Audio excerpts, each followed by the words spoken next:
Hi hello ನಮಸ್ಕಾರ ಸ್ನೇಹಿತರೆ. ಏನಾಗ್ತದೆ ಇಲ್ಲಿ ಫೈನಲಿ ಕಿರಣ್ಗೆ ಸತ್ಯ ಅವ್ರು ಬೀಳ್ತದೆ. ಈ ಕಡೆ ಸುಧಾರಾಣಿ ಅವರ ಕೈಗೆ ನಿಜವಾಗ್ಲೂ ಕಿರಣ್ ಲಾಕ್ ಆಗ್ಬಿಟ್ನ. ಕಿರಣ್ ಮುಖವಾಡ ಬಟಾವ ಆಗೋಯ್ತಾ, ಏನಾಗ್ತದೆ ತಿಳ್ಕೊಬೇಕು ಅಂದರೆ ಈಗಲೇ ನಮ್ಮ ಈ ಚಾನಲ್ನ ಸಬ್ಸ್ಕ್ರೈಬ್ ಮಾಡಿ, ಹಾಗೆ ಈ ಒಂದು ವಿಜಯವನ್ನು ಪೂರ್ತಿಯಾಗಿ ನೋಡಿ. ಇಲ್ಲಿ ವಿಜಯ್ ನಂಬಿಕೆ ಏನೇನು ಮಾಡಬೇಕಿತ್ತೋ ಭಾನುಮತಿ ಕಿರಣ್ ಸೇರಿಕೊಂಡು ಎಲ್ಲ ಕೂಡ ಮಾಡಿದ್ರು. ಅವ್ರ ಪ್ಲ್ಯಾನ್ ಪ್ರಕಾರನೇ ಎಲ್ಲ ಕೂಡ ನಡೀತು. ಈ ಕಡೆ ವಿಜಯ್ ಅವನ್ನ ಕಾಡಿ ಬೀಡಿ ಕೈ ಮುಗ್ದು ಒತ್ತಾಯಪೂರ್ವಕವಾಗಿ ಭಾನುಮತಿ ಮತ್ತು ಕಿರಣ್ನ ಮನೆಗೆ ಕರ್ಕೊಂಡು ಬಂದಿದ್ದಾಯಿತು. ಈ ಕಡೆ ಮನೆಯವರೆಲ್ರಿಗೂ ಶಾಕ್. ಏನಪ್ಪ ಇದು ವಿಜಯ್ ಈ ರೀತಿ ಬದಲಾಗ್ಬಿಟ್ನಲ್ಲ, ಎರಡೇ ದಿನಕ್ಕೆ ಇವನ್ ತಲೆ ಕೆಡಿಸ್ಬಿಡ್ಲಲ್ಲ ಈ ಭಾನುಮತಿ, ಇವ್ನಿಗೇನು ಬುದ್ಧಿ ಬೇಡವಾ, ಎಷ್ಟೆಲ್ಲ ಅನುಭವಿಸಿದ್ದೀವಿ ಆದರೂ ಕೂಡ ಭಾನುಮತಿನೇ ನಂಬ್ತಿದಾನಲ್ಲ ಅಂತ ಅನ್ನಿಸುತ್ತೆ. ಈ ಕಡೆ ವಿಜಿಗೆ ಎಷ್ಟೇ ಬುದ್ಧಿ ಹೇಳಿದ್ರು ಕೂಡ ವಿಜಿ ಬುದ್ಧಿ ಕೇಳೋ ಪರಿಸ್ಥಿತಿಲೇ ಇಲ್ಲ. ನೀವು ನೋಡೋ ಮನಸ್ಥಿತಿನ ಚೇಂಜ್ ಮಾಡ್ಕೊಳ್ಳಿ, ಆಗ ಎಲ್ಲ ಕೂಡ ಸರಿಯಾಗಿ ಕಾಣಿಸುತ್ತೆ. ಯಾಕೆ ನೀವು ಅವ್ರನ್ನ ಕಳ್ಳಿ ಸುಳ್ಳಿ ಮೋಸ್ಕಾತಿ ಅಂತ ಹೇಳ್ತಿದ್ರ? ಅವ್ರು ಹೇಳಿರೋದೇ ವಿಷಯ ನಿಜ ಇರಬಹುದಲ್ವಾ, ಅದ್ರ ಪ್ರಕಾರ ಯಾಕೆ ಯೋಚನೆ ಮಾಡಲ್ಲ ನೀವು? ಯಾವತ್ತೂ ಕೂಡ ಮನ್ಸುಗಳು ಹೇಗೆ ಯೋಚಿಸುತ್ತೋ ಹಾಗೆ ನಮಗೆ ಎದುರುಗಡೆ ಇರೋರು ಕಾಣ್ತಾರೆ. ನೀವು ಅವ್ರನ್ನ ಕೆಟ್ಟವರು ಅನ್ಕೊಂಡು ನೋಡ್ತಿದ್ರ, ಅದಕ್ಕೆ ಕೆಟ್ಟದಾಗೆ ಕಾಣಿಸ್ತಿದೆ. ಒಳ್ಳೆಯವರು ಅನ್ಕೊಂಡು ನೋಡಿ ಎಲ್ಲ ಕೂಡ ಒಳ್ಳೆತನನೇ ಕಾಣಿಸುತ್ತೆ ಅಂತ ಹೇಳ್ತಾರೆ. ಆದರೆ ಇದನ್ನ ಹೇಗಾದರೂ ಮಾಡಿ ವಿಜಿ ಕಣ್ಣನ್ನು ತೆರೆಸಬೇಕು ಅಂತ ಗೀತಾ ತೀರ್ಮಾನ ಮಾಡ್ಕೊಂಡಿದ್ದಾಳೆ. ಜೊತೆಗೆ ಕುರ್ವಂಜಿ ಬಂದಿದೆ, ಅಪಾಯ ಕಾದಿದೆ, ನಿಮ್ಮ ಬೆನ್ನಿಡಿದು ಬರುತ್ತೆ, ನಿಮಗೆ ತೊಂದರೆ ಅಪಾಯ ನಿಮ್ಮ ಮುಂದೆನೇ ಬರುತ್ತೆ ಅಂತ ಹೇಳಿದ ಮಾತನ್ನು ನೆನಪು ಮಾಡ್ಕೊಂಡಂತಹ ಗೀತಾ ಮೊದಲು ಕುರ್ವಂಜಿ ಹತ್ರ ಹೋಗ್ತಾರೆ. ಕುರ್ವಂಜಿ ಕೂಡ ಈಗಲೂ ಕೂಡ ನಿನ್ನ ಗಂಡ ಅಪಾಯಕ್ಕೆ ಸಿಕ್ಕಾಕೋಬಾರ್ದು ಅಂದರೆ ಎಲ್ಲ ನಿನ್ನ ಕೈಲೇ ಇದೆ, ದೇವ್ರು ನುಡಿಸಿದ್ದನ್ನು ನುಡಿತಾ ಇದ್ದೀನಿ, ಅಪಾಯನ ಸರ್ಗ ಕಟ್ಕೊಂಡಿದ್ರೆ ಅದರಿಂದ ಮೊದಲು ಆಚೆ ಬನ್ನಿ ಅಂತ ಎಲ್ಲ ಎಚ್ಚರಿಕೆ ಸಿಗತ್ತೆ. ತಕ್ಷಣ ತಕ್ಷಣ ಗೀತಾ ಅಲ್ಲಿಂದ ಹೊರಟು ಬರ್ತಿದ್ದಾಳೆ. ಈ ಕಡೆ ಸುಧಾರಾಣಿ ಅವರು ಕೂಡ ಭಾನುಮತಿ ಮಾತುಗಳನ್ನ ನೋಡಿ ಅವರೇ ಒಮ್ಮೆಲೆ ಮೆಲ್ಟ್ ಆಗ್ತಿದ್ದಾರೆ. ಯಾವಾಗ ಇಲ್ಲಿ ಸುಧಾರಾಣಿ ಅವ್ರಿಗೆ ಚಂದ್ರಿಕಾ ಅವರು ನಿನ್ನ ಮಗ ಆ ರೀತಿ ಆಡ್ತಿದ್ದಾನೆ ಅಂದರೆ ವಿಜಿಗೆ ಸ್ವಲ್ಪ ಬುದ್ಧಿ ಹೇಳ್ಬಾರ್ದ, ಆ ಭಾನುಮತಿ ಎಂಥವಳು ಅಂತ ಅರ್ಥ ಮಾಡಿಸ್ಬಾರ್ದ ಅಂದಾಗ ಏನು ಅರ್ಥ ಮಾಡಿಸ್ಲಿ ನಾನು? ಆ ಭಾನುಮತಿ ಆಡೋದು ನೋಡಿದ್ರೆ ಒಂದು ಕ್ಷಣ ನಮಗೆ ಅವಳು ನಿಜ ಹೇಳ್ತಿದ್ದಾಳೇನೋ ಅಂತ ಅನ್ನಿಸ್ಬಿಡತ್ತೆ. ಅಂಥದ್ರಲ್ಲಿ ವಿಜಯ್ ಆ ರೀತಿ ಅನ್ಕೋತಿರೋದೇನು ತಪ್ಪಲ್ಲ ಅನ್ನಿಸ್ತದೆ ಅಂತ ಹೇಳ್ತಾರೆ. ಯಾಕಂದರೆ ಭಾನುಮತಿ ಅಷ್ಟು ಚಂದ ನಾಟಕ ಮಾಡ್ತಿದ್ದಾರೆ. ನಂತರ ಈ ಕಡೆ ಭಾನುಮತಿ ಕಿರಣ್ನ ಹೋಗಿ ಒಂದು ಪತ್ರಕ್ಕೆ ಶ್ರುತಿಯಿಂದ ಸಿಗ್ನೇಚರ್ ಹಾಕಿಸ್ಕೊಂಡು ಬಾ ಅಂತ ಹೇಳಿ ಜೈಲಿಗೆ ಕಳಿಸ್ತಾರೆ. ಈ ಕಡೆ ಕಿರಣ್ ಕೂಡ ಜೈಲಿಗೆ ಹೋಗಿ ಶ್ರುತಿಯಿಂದ ಸಿಗ್ನೇಚರ್ ಹಾಕಿಸ್ಕೊಂಡು ಬರ್ತಿದ್ರೆ ಈ ಕಡೆ ಗೀತಾ ಮನೆಗೆ ಬಂದಿದ್ದ. ಯಾಕೆ ವಿಜಯ್ ನಿನ್ಗೆ ಅರ್ಥ ಆಗ್ತಿಲ್ಲ, ಭಾನುಮತಿ ಅಂತವಳು ಅಂತ ಅಂತಿದ್ದಾಗೆ ಯಾಕೆ ಆ ರೀತಿ ಆಡಬೇಕು, ಯಾಕೆ ನೀನು ಆ ರೀತಿ ಅನ್ಕೋತಿದ್ಯಾ, ಎಲ್ಲ ಆಗ್ತಿರೋದು ನೋಡಿದ್ರೆ ಗೊತ್ತಾಗ್ತಿಲ್ವಾ? ಈಗಲೂ ಕೂಡ ನಿನ್ಗೆ ಯಾಕೆ ಅವ್ರನ್ನ ನಂಬೋಕೆ ಆಗ್ತಿಲ್ಲ? ನನ್ನ ತಾಯಿ ದೇವತೆ, ಆಕೆ ಕೆಟ್ಟವಳಲ್ಲ, ನೀವೆಲ್ಲ ಸುಮ್ಮನೆ ಆ ರೀತಿ ಅನ್ಕೋತಿದ್ದೀರಾ. ಅವರು ನಾವು ತಪ್ಪು ತಿಳ್ಕೋಬೇಕು ಅಂತ ಆ ರೀತಿ ಮಾಡಿದ್ದು, ಆ ರೀತಿ ಇದ್ದಿದ್ರೆ ನಿಮ್ನ ಯಾರನ್ನೂ ಬದುಕಿಸೋದೇ ಅವ್ರಿಗೆ ಬೇಕಾಗಿರಲಿಲ್ಲ, ಅಲ್ಲೇ ಸಾಯಿಸ್ಬಿಡ್ಬಹುದಿತ್ತು ಅಂತ ವಿಜಯ್ ಹೇಳ್ತಿದ್ದಾನೆ. ಹೌದಾ ನೋಡು, ಅವ್ರು ಮತ್ತೆ ಯಾಕೆ ಬಂದಿದ್ದಾರೆ ಹೇಳು? ಅವ್ರ ಹತ್ರ ದುಡ್ಡಿಲ್ಲ, ಆಸ್ತಿ ಬೇಕಾಗಿದೆ, ಆಸ್ತಿ ಒಡೆಯೋದಕ್ಕೋಸ್ಕರನೇ ಈ ರೀತಿ ಡ್ರಾಮಾ ಮಾಡಿಕೊಂಡು ನಿನ್ನನ್ನು ನಂಬಿಸಿ ಮತ್ತೆ ನಿನ್ನ ಎಮೋಷನ್ಸ್ನ ಇನ್ನೋಸೆನ್ಸ್ನ ಯೂಸ್ ಮಾಡಿಕೊಂಡು ಗೇಮ್ ಪ್ಲ್ಯಾನ್ ಮಾಡ್ಕೊಂಡು ಬಂದಿದ್ದಾರೆ. ಬೇಕಿದ್ರೆ ಅದನ್ನು ನಾನು ಪ್ರೂವ್ ಮಾಡ್ತೀನಿ ಅಂತ ಹೇಳಿ ಈ ಕಡೆ ವಿಜಿನ ಹೊರಗಡೆ ನಿಲ್ಲಿಸಿ ಭಾನುಮತಿ ರೂಮ್ಗೆ ಹೋಗ್ತಾಳೆ ಗೀತಾ.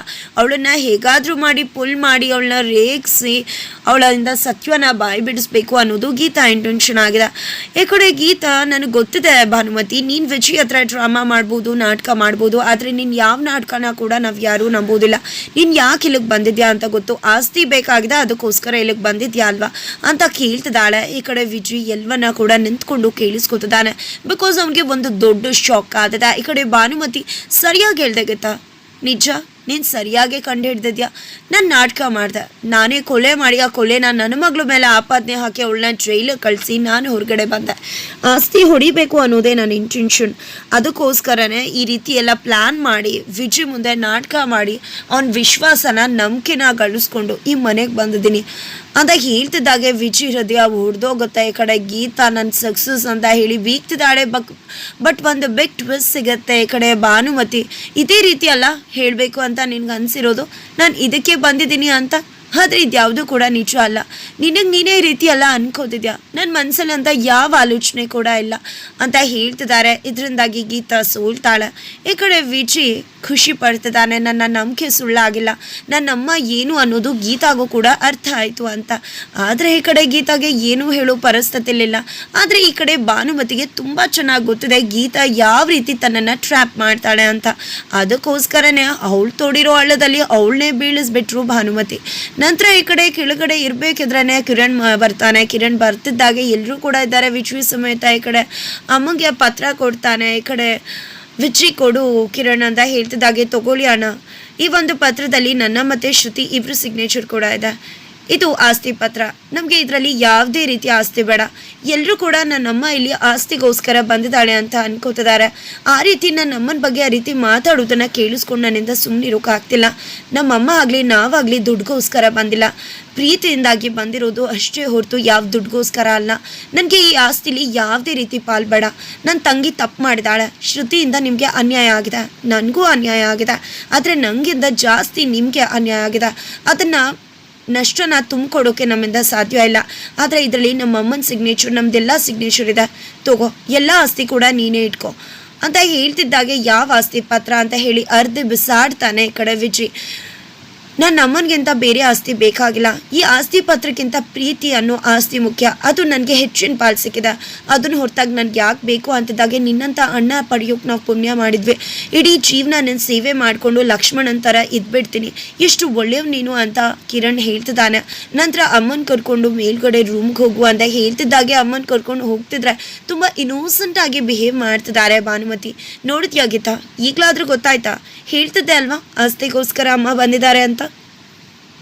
ಈಗ ಎಲ್ಲ ಆಸ್ತಿನ ನಮಗೆ ಬರ್ಕೊಡ್ತಾ ಇದ್ರು, ಅಲ್ಲೇ ಗೊತ್ತಾಗತ್ತಲ್ವ ಅವ್ರ ಆಸ್ತಿಗೋಸ್ಕರ ಬಂದಿಲ್ಲ ಅಂತ ಹೇಳಿ ಅಲ್ಲಿಂದ ಹೊರಟ್ರೆ, ಈ ಕಡೆ ಅವರೇ ಕನ್ಫ್ಯೂಷನಲ್ಲಿ ಸಿಕ್ಕ ಹಾಕೊಂಡ್ಬಿಟ್ಟಿದ್ದಾರೆ ಗೀತಾ, ಸುಧಾರಾಣಿ ಎಲ್ಲರೂ ಕೂಡ.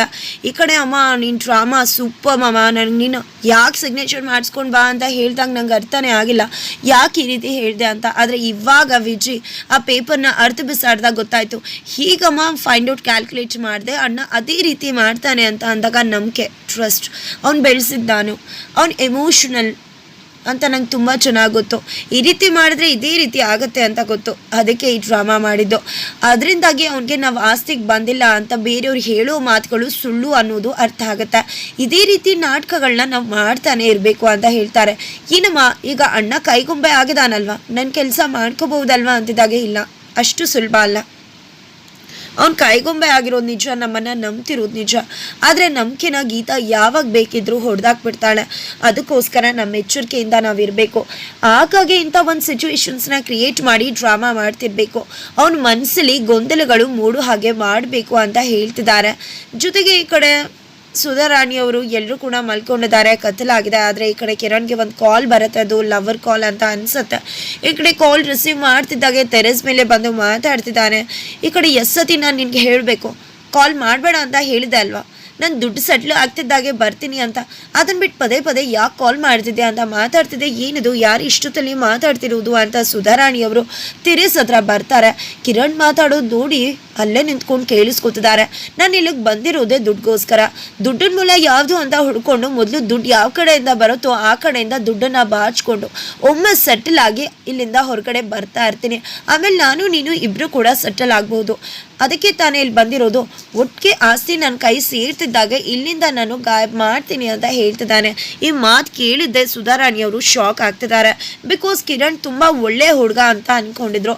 ಆದರೆ ಅವನು ಭಾನುಮತಿ ಥರನೇ ನಾಟಕ ಮಾಡ್ತಿದ್ದಾನೆ ಅನ್ನೋದು ಈ ಮಾತಿನ ಮೂಲಕ ಸುಧಾರಾಣಿ ಅವ್ರ ಮುಂದೆ ಬಟ ಬಯಲಾಗ್ತದೆ.